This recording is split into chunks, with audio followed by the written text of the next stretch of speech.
வணக்கம். 2 மணி செய்திகளை வழங்குவதற்காக நான் காயத்ரி. விரிவான செய்திகளை பார்ப்பதற்கு முன்பாக இந்த நேரத்திற்கான தலைப்புச் செய்திகளை பார்க்கலாம்.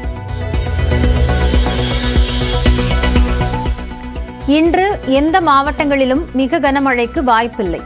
செங்கல்பட்டு, விழுப்புரம், திருவாரூர், தஞ்சாவூர் மாவட்டங்களில் கனமழை பெய்யும் என வானிலை ஆய்வு மையம் கணிப்பு.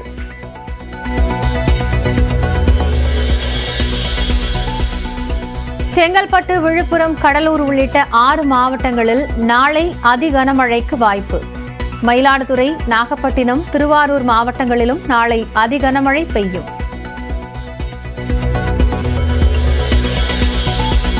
சென்னையில் நாளை மிக கனமழை பெய்ய வாய்ப்பு. நாளை மறுநாள் அதி கனமழைக்கான ரெட் அலர்ட் எச்சரிக்கை.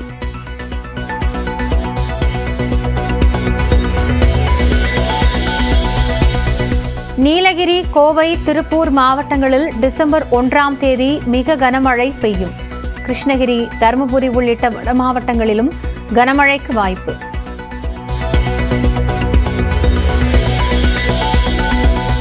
சென்னையில் மருத்துவமனையில் சிகிச்சை பெறும் EVKS இளங்கோவனை சந்தித்தார் முதலமைச்சர் MK ஸ்டாலின்.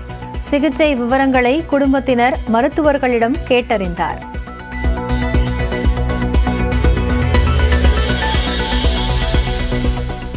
நாகை மாவட்டத்திற்கு உட்பட்ட கிழையூர் பகுதியில் மழைநீரில் மூழ்கிய வயல்கள்.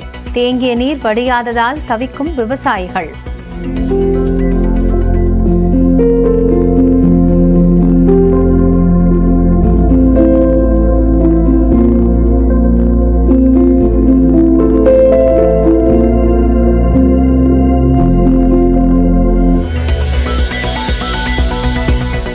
சீர்காழி அருகே கடல் சீற்றத்தால் 10 கிலோமீட்டர் தூரத்திற்கு கடல் அரிப்பு.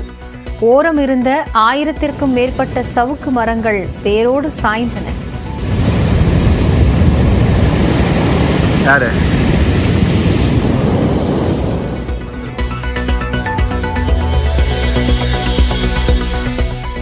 மயிலாடுதுறை மாவட்டம் சின்னங்குடி மீனவ கிராமத்தில் கடுமையான கடல் சீற்றம். ஊருக்குள் கடல் நீர் புகுந்ததில் கோயில்கள் சேதம்.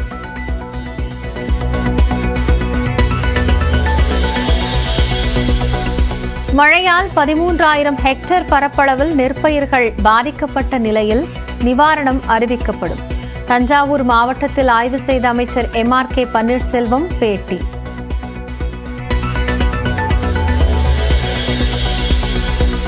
இன்று மாலை புயல் உருவாகும் என சென்னை வானிலை மையம் கணிப்பு. 30ஆம் தேதி காலை ஆழ்ந்த காற்றழுத்த தாழ்வு மண்டலமாகவே கரையை கடக்கக்கூடும் என்றும் அறிவிப்பு. அடுத்த 7 நாட்களுக்கான வானிலை முன்னறிவிப்பும் வெளியானது.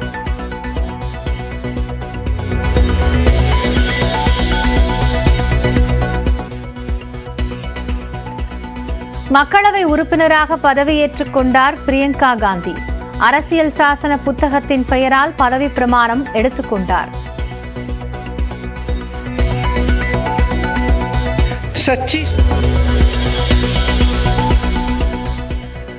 மதுரையை அடுத்த மேலூர் அருகே அரிட்டாப்பட்டியில் டங்ஸ்டன் சுரங்கம் அமைக்க எதிர்ப்பு. வல்லாளப்பட்டியில் 11 கிராம மக்கள் ஆலோசனை.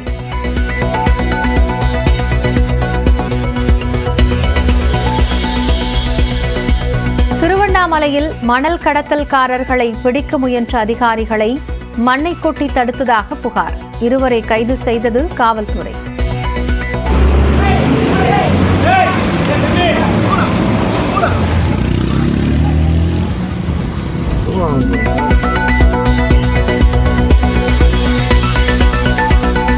ஜாமீன் நிபந்தனையை தளர்த்த கோரி நடிகை கஸ்தூரி எழும்பூர் நீதிமன்றத்தில் மனு. காவல் நிலையத்தில் தினமும் கையெழுத்திட்டு வரும் நிலையில் மனு தாக்கல்.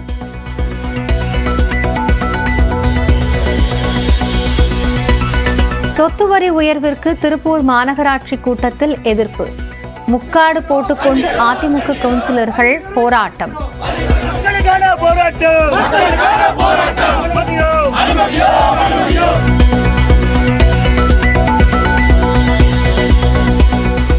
தேனி மாவட்டம் கூடலூரில் ஓடும் பேருந்தில் இறங்க முயன்றபோது தவறி விழுந்த மாணவன்.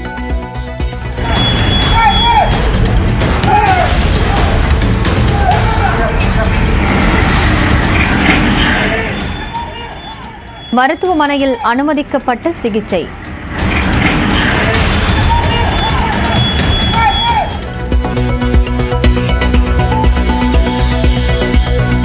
விருதுநகர் மாவட்டம் சதுரகிரியில் மலைக்கோயிலுக்குள் செல்ல அனுமதி. மழை பெய்தால் தடை விதிக்கப்படும் என வனத்துறை அறிவிப்பு.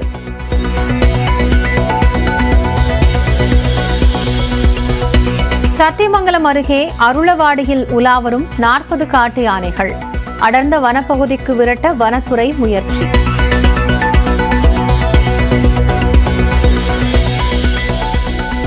மும்பையில் பிரதமர் நரேந்திர மோடிக்கு கொலை மிரட்டல்.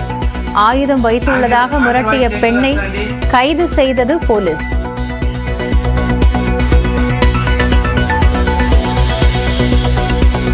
இலங்கையில் தொடரும் வெள்ளத்தால் 2,34,000 பேர் பாதிப்பு. புயல் உருவாகும் முன்பே கொட்டி தீர்க்கும் கனமழை.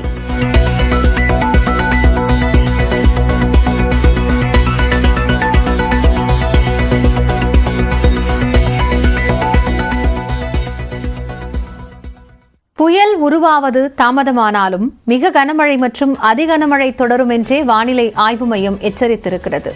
எந்தெந்த பகுதிகளில் மழை நீடிக்க வாய்ப்பு இருக்கிறது என்பதை இணையதள விவரங்களோடு விளக்குவதற்காக தயாராகிறார் செய்தியாளர் சடையாண்டி. இப்போ எந்தெந்த பகுதிகளில் இந்த அதிகனமழை அல்லது கனமழை பெய்யக்கூடும், புயல் உருவாவதில் இருக்கக்கூடிய சிக்கல் என்ன? நிச்சயமா காயத்ரி, வங்கக்கடலில் நிலை கொண்டிருக்கக்கூடிய அந்த ஆழ்ந்த காற்றழுத்த தாழ்வு மண்டலமானது மிக மிக மெதுவாக கடற்கரையை நோக்கி நகர்ந்து வந்து கொண்டிருக்கிறது. அது தமிழ்நாடு கடலோர பகுதியை நோக்கி தான் நகர்ந்து வந்து கொண்டிருக்கிறது என்று இந்திய வானிலை ஆய்வு மையம் ஏற்கனவே தெரிவிச்சிட்டாங்க. ஒரு சில சமயங்களில் அது கடலிலேயே மையம் கொண்டிருக்கிறது. ஒரு சில சமயங்களில் 2 கிலோமீட்டர்லேருந்து 3 கிலோமீட்டர் வரை மிக மெதுவாக நகர்ந்து வடமேற்கு திசையிலேயே மிக மெதுவாக நகர்ந்து கொண்டு வந்திருக்கிறது அப்படின்றதையும் இந்திய வானிலை ஆய்வு மையம் தெரிவிச்சிருக்கிறாங்க. அது மட்டுமல்லாமல் அது மிக மெதுவாக நகர்ந்து வருவதன் காரணமாகத்தான் அது புயலாக வலுப்பெறுவதில் தொடர்ந்து தாமதம் நீடிக்கிறது. நேற்று மாலை 5:30 மணிக்கே அது புயலாக வலுப்பெற்றும் என்று இந்திய வானிலை ஆய்வு மையம் தெரிவிச்சிருந்தாங்க. தற்பொழுது இன்று மாலை 5:30 மணிக்கு அது புயலாக வலுப்பெறும் என்று தெரிவிச்சிருக்கிறாங்க. இந்த தாமதத்திற்கு மிக முக்கியமான காரணம் என்ன அப்படின்னா, அது அதனுடைய நகர்தல் மிக மெதுவாக இருக்கிறது. சரி, இப்ப மழையினுடைய அளவு, மழை எங்கு அதிகமாக பெய்யும் அப்படின்றத நம்ம பார்த்தரலாம். இது தொடர்ந்து வடமேற்கு திசையிலேயே நகர்ந்து மகாபலிபுரத்திற்கு மிக அருகில அது கரையை கடக்கும் என்று இந்திய வானிலை ஆய்வு மையம் மிக துல்லியமாக தெரிவிச்சிருக்கிறாங்க. அது மிக அருகில் வர அதாவது நாளை மறுநாள் ஆகிய 2 தினங்கள்ல தான் வந்து தமிழ்நாடு கடலோர மாவட்டங்களுக்கு ரெட் அலர்ட் கொடுக்கப்பட்டிருக்கிறது. அதுல மிக அருகில் வருவதற்காக கிட்டத்தட்ட அடுத்த 12 மணி நேரத்திற்குள்ளாக கடற்கரைக்கு மிக அருகில் வந்துவிடும். தற்பொழுது 450 கிலோமீட்டர் தொலைவில் இருக்கு சென்னையிலிருந்து. நாளைய தினம் மிக அருகில் வருவதற்கு வாய்ப்பு இருக்கிறது. அதாவது 300 கிலோமீட்டருக்குள்ளாக நாளைய தினம் வந்துவிடும். அந்த சமயங்கள்ல சென்னைக்கு கீழே இருக்கக்கூடிய மாவட்டங்கள் விழுப்புரம், செங்கல்பட்டு, காஞ்சிபுரம், திருவண்ணாமலை ஆகிய நாகூர், கடலூர், நாகப்பட்டினம் ஆகிய மாவட்டங்களுக்கு நாளைய தினம் கன முதல் மிக கனமழை பெய்யக்கூடும். ஒரு சில இடங்கள்ல அதிகனமழை, அதாவது 21 சென்டிமீட்டருக்கு மேல் மழை பதிவாகக்கூடும் என்ற ஒரு எச்சரிக்கையை வந்து சென்னை வானிலை ஆய்வு மையம் கொடுத்திருக்கிறாங்க. அது தொடர்ந்து வடமேற்கு திசையிலேயே நகர்ந்து வந்து கொண்டிருக்கிறது. 30ஆம் தேதி, அதாவது நாளை மறுநாள் தான் அது கரையை கடக்க போகுது. கரையை கடக்கும் போது அது புயலாகவே கரையை கடக்காது. ஆழ்ந்த காற்றழுத்த தாழ்வு மண்டலமாக வலு குறைந்து அதற்கு பிறகு காற்றழுத்த தாழ்வு மண்டலமாக படிப்படியாக வலு குறைந்ததற்கு பிறகுதான் அது வந்து கரையை கடக்கும் அப்படின்றதையும் சொல்லியிருக்கிறாங்க. கரையை கடக்கும் பொழுது அது புயலாக இருந்தாலும் சரி, ஆழ்ந்த காற்றழுத்த தாழ்வு மண்டலமாக இருந்தாலும் சரி, கன முதல் மிக கனமழை பெய்வது கட்டாயமா பெய்யும். ஒரு சில சமயங்கள்ல சென்னை ஒட்டி இருக்கக்கூடிய செங்கல்பட்டு, காஞ்சிபுரம், திருவள்ளூர் ஆகிய மாவட்டத்திலாம் வந்து அதிகனமழை கூட பெய்யக்கூடும் என்ற ஒரு எச்சரிக்கையும் சென்னை வானிலை ஆய்வு மையத்திடமிருந்து கிடைத்திருக்கிறது. எனவே இன்றைய தினம் பெரிய மழைக்கு வாய்ப்பில்லை. ஒரு சில சமயங்களில் லேசான மழைக்கு மட்டுமே தான் வாய்ப்பு. நாளை மதியத்திற்கு பிறகு, நாளை இரவு, 30ஆம் தேதி காலை, 30ஆம் தேதி மதியம், இரவு ஆகிய சமயங்களில் தமிழ்நாட்டில் கடலோர மாவட்டங்களில் கனமுதல் மிக கனமழை, ஒரு சில சமயங்களில் அதி கனமழை பெய்யக்கூடும் என்ற ஒரு எச்சரிக்கை இந்திய வானிலை ஆய்வு மையத்திடமிருந்து கிடைக்கப்பெற்றிருக்கிறது. அடுத்த 2 தினங்களுக்கான மழை எச்சரிக்கை குறித்த விவரங்களை வழங்கியமைக்கு நன்றி சடையாண்டி.